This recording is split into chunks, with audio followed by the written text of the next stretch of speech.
Tanggapin na nga natin yung katotohanan na hindi lahat ng legit na loan application ay pauutangin tayo ng paulit-ulit.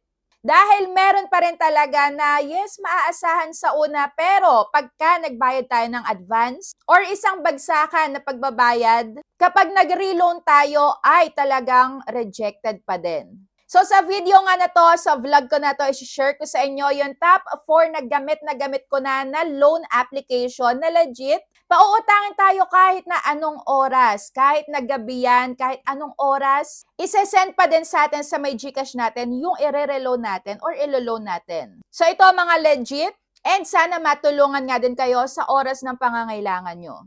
So, sobrang lapit pala sa camera. Ayan, layo tayong konti and umpisahan na natin. Pero syempre, kung bago ka pa lang dito sa aking YouTube channel, huwag mo kalimutang mag-subscribe and pindutin mo na din yung notification bell para lagi kang maging updated sa mga next uploads ko at para mapasama ka sa aking community spotlight na sisendan ko nga ng 100 na GCash pang load. Dahil ikaw nga ay, ayan, pinaka-top subscriber natin, top active na laging nag-share, nagko-comment, nagla-like sa ating kada upload. At eto nga yung panalo last Sunday. Ayan, PM mo na ako agad sa FB page ko para maklaim mo na nga yung prize mo. Disclaimer ha, eto nasa sa inyo pa din kung magpapatuloy kayo sa may pag-a-apply ng loan dito, basta ako, para sa akin guys, recommended to. At wala ako dito natanggap na kahit na anong pananakot, kahit na anong harassment threats, wala. So ayan, legit loan application at hindi 7 days lang ang loan terms. So, unahin na nga natin walang iba kundi ang last 2025 ko pa talagang nire-recommend sa inyo. Yung iba ayaw pa nilang mag-try, ayaw pa nilang mag-download.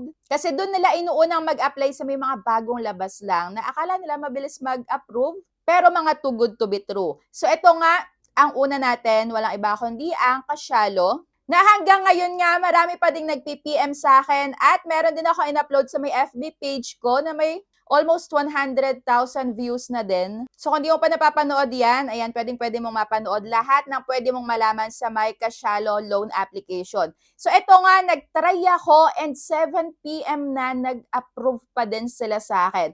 So currently nga, ayan, meron akong loan sa kanila and ayan, nag-reloan ako and gabi na niya, nag-approve pa din sila. So dito, legit yan. And kung na-try nyo na, comment down below kung ano yung inyong experience sa may loan application na to. So ito, mayroong 0.2% na daily interest at may 0.3% na daily service fee. Kaya meron siyang 0.5% na effective monthly interest rate. So ito, nagre-report sa may CIC. Kaya once na tayo ay talagang mapabayaan natin yung account natin, may possibility na magka-problema tayo sa mga future loans natin and sa mga bank loans if ever man na mag-apply tayo ng mga loans sa may mga bangko.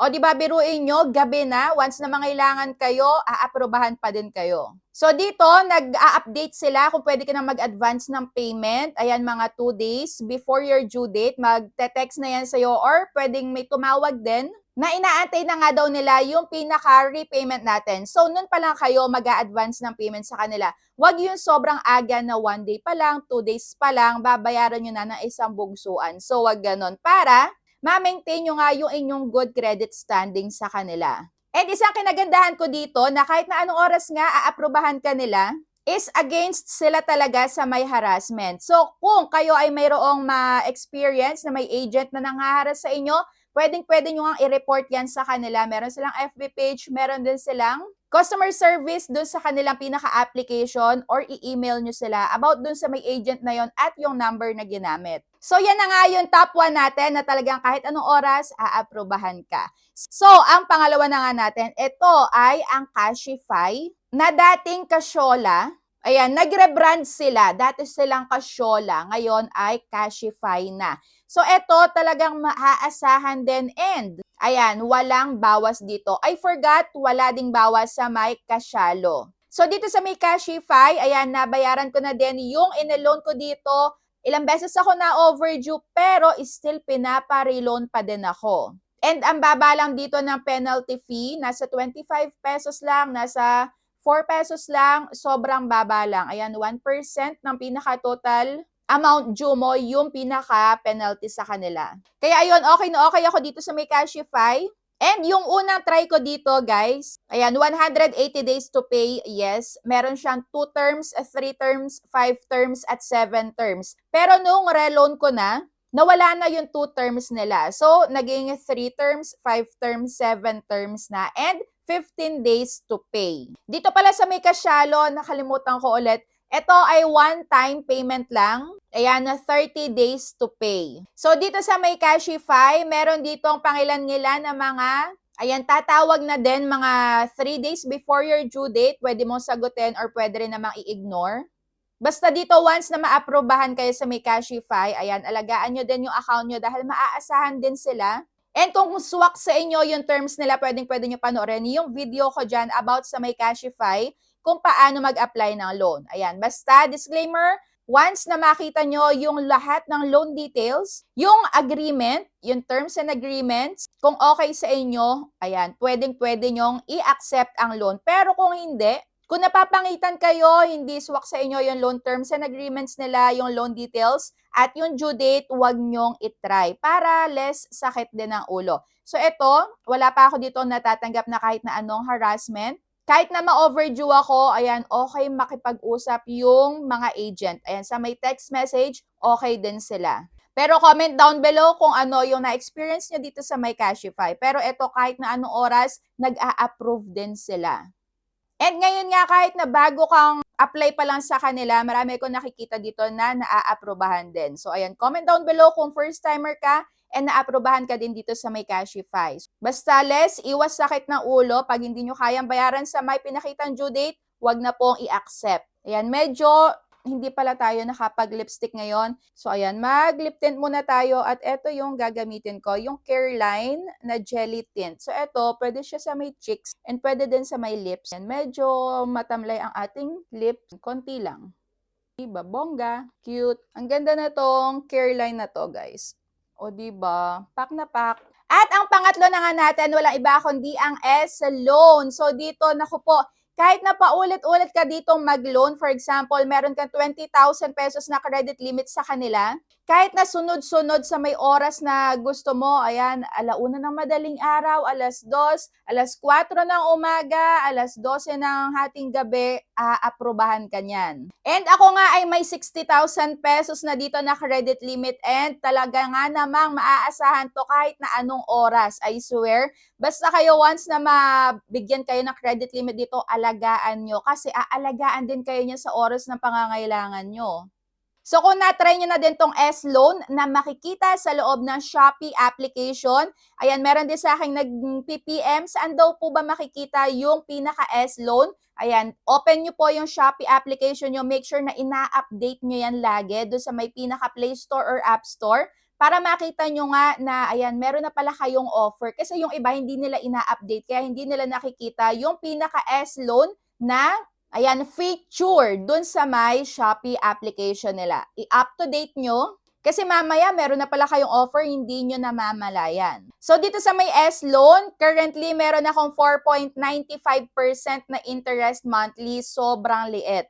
And pwede ka nila dito mabigyan ng up to 100,000 na credit limit. So eto, pwedeng-pwede nyo ipang negosyo, ayan, ipang puhunan sa negosyo nyo pagka na-offeran kayo dito kasi napaka-flexible bayaran. And kagaya na sabi ko sa inyo, talagang pang emergency, the same time, ipapasok agad sa may pinaka-Shopee Pay nyo. Ayan, Shopee Pay, i-activate nyo din yan. Meron akong videos about dito sa S-Loan, paano i-activate yung S-Loan at saka yung Shopee Pay nyo. Mapapanood nyo din yan dito sa my YouTube channel ko. Kasi from S-Loan, pagka winidraw nyo yung credit limit nyo, mapupunta siya sa Shopee Pay. Doon din sa may loob ng Shopee application nyo. Tapos pag nasa Shopee Pay na, pwede nyo na ngayong i-transfer dun sa pinaka-GCash application nyo. So, sa GCash wallet nyo. So, ganun lang. And talagang maaasahan tong S-Loan na to. So, pwede mo tong bayaran ng 3 months, 6 months, 12 months. Ayan, depende sa inyo. At ang last but not the least, eto, hindi ko alam kung mag-a-agree kayo sa akin na recommended to. Pero dahil nga,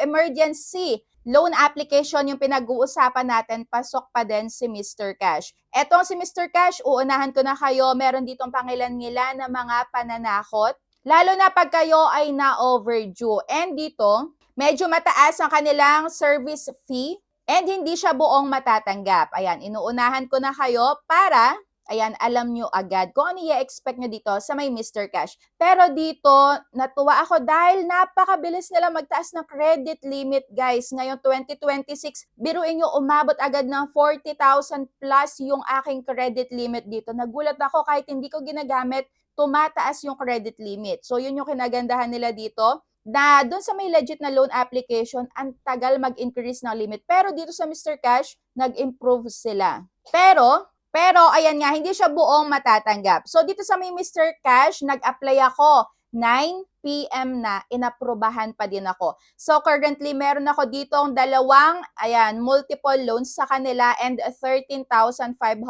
Meron ako existing loans sa kanila na na-approve nga ng 9 p.m. So dito, 1,000 up to 50,000 pesos yung pwede nating ma-loan and make sure lang na kaya nyong bayaran sa due date na ipapakita sa inyo. Dahil dito nga, ang kabuuan ng pinaka-monthly interest rate nila is umaabot sa 15%. Ayan, medyo malaki siya, kaya kung offeran man kayo ng malaki din, make sure lang na utangan nyo lang kung magkano lang talaga yung kailangan nyo dahil baka matempt kayo na umutang ng mas malaki, masasakit lang yung ulo nyo pagka magbabayaran na. So, ayan yung top 4 ko na legit pauutangan ka kahit na anong oras mo gustuhin. So, eto, good for emergency. Hindi ko na nga isinama yung ibang legit na loan application dahil meron talagang nagre-reject pa din kahit na gaano ka ka-good payer and kahit na nag-a-advance payment ka sa kanila. Medyo moody talaga yung iba. Kaya eto, top 4, gamit na gamit ko ang loan application na to. And syempre, gusto ko ding marinig or gusto ko ding mabasa yung mga comments and suggestions nyo. Ano ba yung dapat na gawin? Para hindi tayo ma-reject sa mga ina-applyan natin na legit loan application, comment down below. At kung ano din yung mga experience nyo sa mga nabanggit ko, positive man yan or negative, comment down below. So that's it for today's video. Ayan, sana ay matulungan kayo ng mga shinare ko na legit loan application. Ayan, thank you for watching and see you on my next vlog. Bye!